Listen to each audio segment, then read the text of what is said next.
Be precise about the non-conformity that you have raised. Be objective about it. Mention what the non-conformity is. Explain it. Like I've said here, have a statement of what the non-conformity is. Then provide the evidence that shows that this is the non-conformity. There is a template already designed for the purpose. Then you now look at, okay, what is the requirement of the standard? How does the standard says that this process or this particular non-conformity, how is it supposed to be in the initial space? And like I've told you, when you are relating them, be positive, be professional, and be what? And be precise, the 3 P's. Nobody is going to punish you for having non-conformity. It's an opportunity to improve the process. No one is perfect. No system is perfect. So if you have a non-conformity, even if they want to rate anything in this world, like I said, in the department, it should be the most effective department. And your effectiveness is as a result of issues that have been addressed for you. They've able to identify it and communicated it to you, and you resolve it and ensure that you address those non-conformity for you to have an effective process in your department.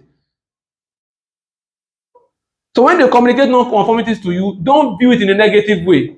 But you that you are communicating your non-conformity, it should be factual, precise, be objective, clarify what the non-conformity is, and make sure that non-conformity is traceable. Meaning that if somebody else audit that process, when you take the same samples, they should be able to identify that non-conformity too. It's not that now only you go see the non-conformity, say, now only me fit see am. No. Because what you are auditing, the criteria is not from your brain. The criteria is from the standard, and everybody has access to the standard. Are we together? So, and like I said, when a requirement has not been met, is a non-conformity. One, when you have a process in place, but what you are practicing is therefore what else in the process, there will be a non-conformity. Or even when that practice is not effective, what we are also saying here, when there's a difference between the manual and your procedures, you have a QHSE manual, but the content is different from what you have established in your procedures. When your procedures is different from the working practice, that's the example that I just gave now. When what you have in the SOP is different from what you practice in reality, like the example that Madam gave us the other time. And lack of supporting evidence to support implementation. You don't have evidence. Sir, we have it, we do it. In fact, this is how we used to do it, blah, blah, blah, blah. Where is the evidence? Show me the evidence. The evidence can be PhD. Who can remind me the PhD?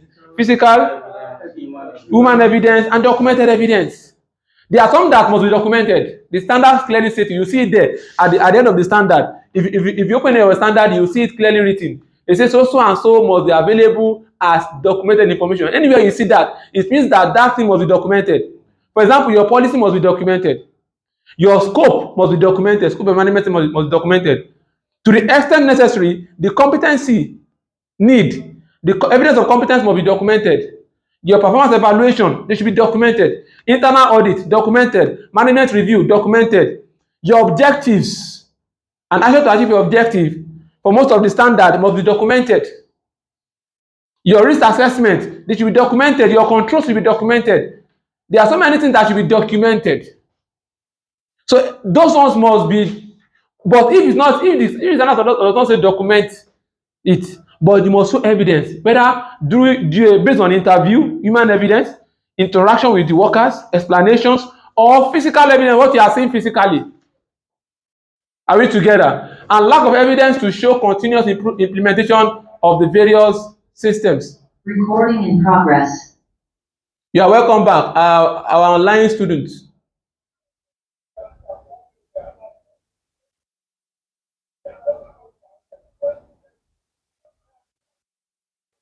Now, this is an example, like I said the other time. There are many templates already. We are working on one that will also communicate before the internal audit takes place. Non-conformity statement. You should write non-conformity. Look at what the standard says. If you look at clause 8.5.1, have you opened your standard? Now, I told us we should open our standard every time we are in class so that we can always relate with it.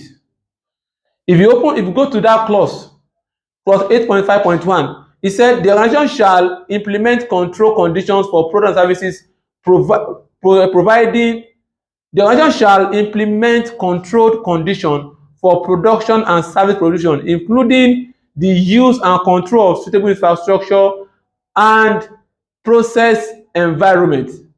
Blah blah blah blah. Clause 6 requires that all staff entering word 4 must wear nylon cap. This is for quality management system, because you can see 8.5. I told us that as for 2001 and 5001, they end at what?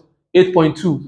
Emergency response and preparedness. It is this one that starts from 8.2, which is not a EMS, ERP, has 8.2 to 8.7. Now we look at this. They're saying that in that particular unit, in that particular department, maybe it can be a food manufacturing department, or it can be what's it called?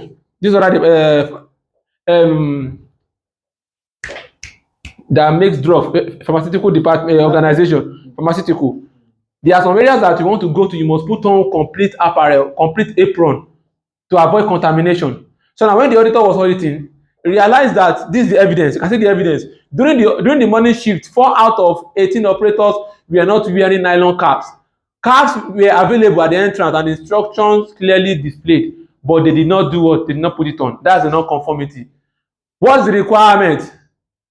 And this requirement is also related to clause 7.1, starting from 7.1.2.3, that talks about, I think 7.1.1.2, that talk about the people, the infrastructure, and how they should be, the resources, you can talk about resources that must be provided, resources that must be provided for them in order to work in that kind of environment. There must be resources that must be provided in terms of quality management system. You have people that work in the catering, maybe you have a catering facility. There's a way that they must dress to maintain quality of that product, to avoid contamination. So the implementation of that particular, those one is providing resources. The implementation is now coming in clause 8.5.1.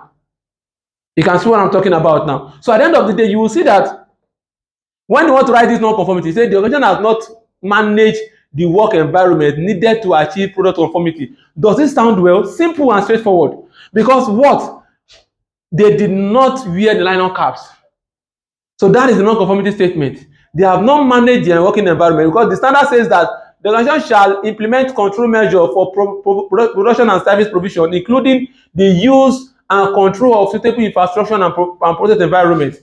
And because this requires that is their document, requires that all staff entering ward 4 must wear nylon caps, but they did not wear it.